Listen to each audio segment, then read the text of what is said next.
ตอนนี้ซีรีส์ The Last of Us เนี่ยก็เดินทางมาถึงใน EP ที่ 3 แล้วนะครับ และก่อนหน้านี้เนี่ยเราเคยพูดถึงเพลงที่อยู่ใน EP 1 ที่ส่งผลกับเนื้อเรื่องเชื่อมต่อมายัง EP 2 EP 3 อีกด้วย วันนี้เราจะมาพูดถึงเพลงที่อยู่ใน EP 3 กันว่ามันสื่อถึงอะไร ก่อนอื่นต้องบอกว่าคลิปนี้เนี่ยมีการเปิดเผยเนื้อหาบางส่วนของซีรีส์ใน EP 1 2 3 แล้วก็เนื้อหาของเกมภาคแรกด้วยนะครับใน EP 3 เนี่ยมันจะมีฉากหนึ่งครับที่บิลเนี่ยเล่นเปียโนอยู่ซึ่งเพลงที่บิลร้องออกมาเนี่ยมันคือเพลงลองทามของศิลปินระดับตำนานอย่างลินดา ลอนสตัดซึ่งปล่อยออกมาในปี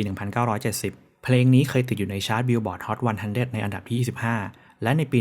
1971 ลินดา ลอนสตัดยังถูกเสนอชื่อเข้าชิงรางวัลแกรมมี่ในสาขา Best Contemporary Female Vocal Performance ในเพลงนี้ด้วยครับและก็มีเรื่องที่น่าสนใจเกี่ยวกับลินดา ลอนสตัดอีกหนึ่งเรื่องนะครับเธอเคยมีวงแบ็กอัพที่เป็นนักดนตรีฝีมือดีอย่างเกรนเฟรย์ดอนเฮนลี่แลนดี้ไมส์เนอร์เบอร์นี ลิดเดิลที่เคยเล่นแบ็กอัพให้กับลินดา ลอนสตัดในช่วงต้นยุค 70 ซึ่งต่อมาทั้ง 4 คนนี้เนี่ยก็ฟอร์มวงที่มีชื่อว่า Eagles วงดนตรีระดับตำนานของอเมริกาเจ้าของเพลง Hotel California นั่นเองครับทีนี้ลองกลับมาดูเนื้อเพลงลองถามว่ามันเกี่ยวข้องกับ EP ที่ 3 ยังไง Love will abide. Take things in stride. Sounds like good advice, but there's no one in my side. อย่างแรกนะครับ The Last of Us ใน EP ที่ 3 เนี่ยใช้ชื่อตอนว่าลองทามซึ่งก็เป็นชื่อเดียวกับเพลงของลินดา ลอนสตัดนั่นเองและความหมายของเพลงนี้เนี่ยก็สื่อถึงคนที่กำลังเจ็บปวดจากการรักใครข้างเดียวแต่ก็ยังเชื่อมั่นในความรักอยู่และก็คิดว่าจะรักคนคนนั้นต่อไปตราบนานเท่านาน 'Cause I've done everything I know. Try and make you mine. I think I'm gonna love you for a long time.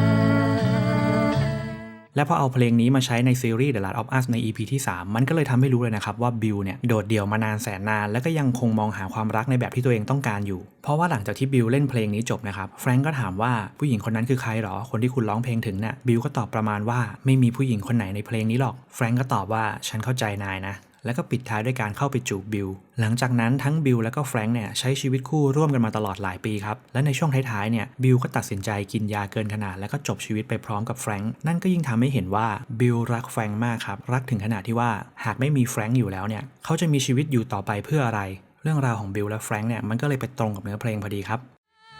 I think I'm gonna love you for a long time. จริงๆ แล้วในตอนแรกเนี่ยแฟรงก์ขอให้บิลใส่ยามาเพื่อจะจบชีวิตตัวเองคนเดียวนะครับเพราะไม่อยากให้บิลเนี่ยลำบากที่ต้องมาดูแลตัวเองที่เจ็บป่วยแต่สุดท้ายแล้วเนี่ยบิลก็เลือกที่จะอยู่กับแฟรงก์ไปตลอดกาลด้วยการกินยาเกินขนาดที่แอบผสมลงไปในไวน์ก่อนหน้านี้แล้วแต่เพลงลองทามในซีรีส์เนี่ยนอกจากความเศร้าที่เกิดขึ้นกับบิลแฟรงก์แล้วมันยังมีเรื่องดีๆอยู่ครับถ้ายังจำกันได้ใน EP 1 เราได้รู้แล้วครับว่าการเปิดเพลงในแต่ละยุคที่บิลและแฟรงก์ส่งไปหาโจและเทสเนี่ยหมายถึงอะไรเพลงลองทามเนี่ยมันก็คือเพลงจากยุค 70 นั่นก็แปลว่าตอนนี้เนี่ยมีของใหม่เข้ามาแล้วอันนี้เนี่ยมันก็บังเอิญตรงกับสถานการณ์ใน EP 3 เลยนะครับเพราะว่าของที่โจอยากได้มากๆใน EP 1 นั่นก็คือแบตเตอรี่แล้วก็รถยนต์ซึ่งใน EP 3 เนี่ยโจก็ได้ทั้งแบตเตอรี่ได้ทั้งรถและอุปกรณ์ต่างๆอีกมากมายที่บิลทิ้งไว้ให้ถ้าพูดแบบคนที่เล่นเกมนี้มาก็คือฟาร์มเต็มพร้อมลุยนั่นเองครับเพราะว่าภารกิจที่โจพูดทิ้งท้ายไว้ก็คือจะต้องเดินทางไปหาน้องชายของเขานะครับก็คือทอมมี่เพื่อให้ทอมมี่เนี่ยพาไปศูนย์วิจัยหรือว่าห้องแลบของ Firefly ที่อาจจะช่วยรักษาเอลลี่แล้วก็หาวัคซีนเพื่อหยุดโรคระบาดครั้งนี้นะครับซีรีส์ The Last of Us เนี่ยทำออกมาได้ดีจริงๆนะครับเนื้อเรื่องบางอย่างจากเกมที่ถูกขยายออกมาเนี่ยก็ทำได้ทั้งเศร้าแล้วก็อบอุ่นในเวลาเดียวกันต้องบอกว่าในเกมเนี่ยเนื้อเรื่องของบิลแล้วก็แฟรงก์เนี่ยมันจะไม่ใช่แบบในซีรีส์นะครับเนื้อเรื่องในเกมก็คือบิลเนี่ยเคยพูดกับโจประมาณว่าเขามีพาร์ทเนอร์ที่ต้องคอยดูแลแล้วก็ห่วงใยเหมือนกับที่โจต้องคอยดูแลเอลลี่ซึ่งในเกมเนี่ยเขาไม่ได้ขยายต่อนะครับว่าคำว่าพาร์ทเนอร์ในที่นี้เนี่ยมันคือความสัมพันธ์แบบไหนแต่ผมบอกเลยนะครับว่าความสัมพันธ์ของบิลและแฟรงก์ในเกมเนี่ยค่อนข้างสั้นและไม่ได้อบอุ่นสวยงามเหมือนในซีรีส์นะครับถือว่าในซีรีส์เนี่ยทำให้เห็นมุมมองความรักในอีกรูปแบบหนึ่งได้เป็นอย่างดีเลยนะครับแล้วเรื่อง LGBTQ+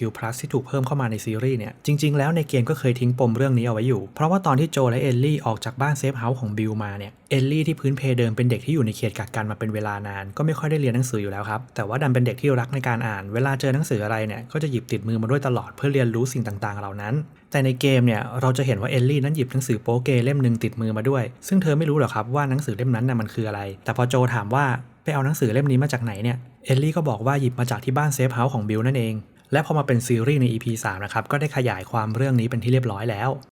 ก็ต้องไปติดตามกันต่อนะครับว่าในตอนหน้าโจและเอลลี่เนี่ยต้องไปเจอกับอะไรบ้างและจากตัวอย่างตอนต่อไปเนี่ยบอกเลยว่ามีตัวละครใหม่ที่ถูกเพิ่มเข้ามาทำให้น่าติดตามมากๆครับสามารถรับชมซีรีส์ The Last of Us ได้ทาง HBO Go ทุกวันจันทร์เวลา 9 โมงตรงครับ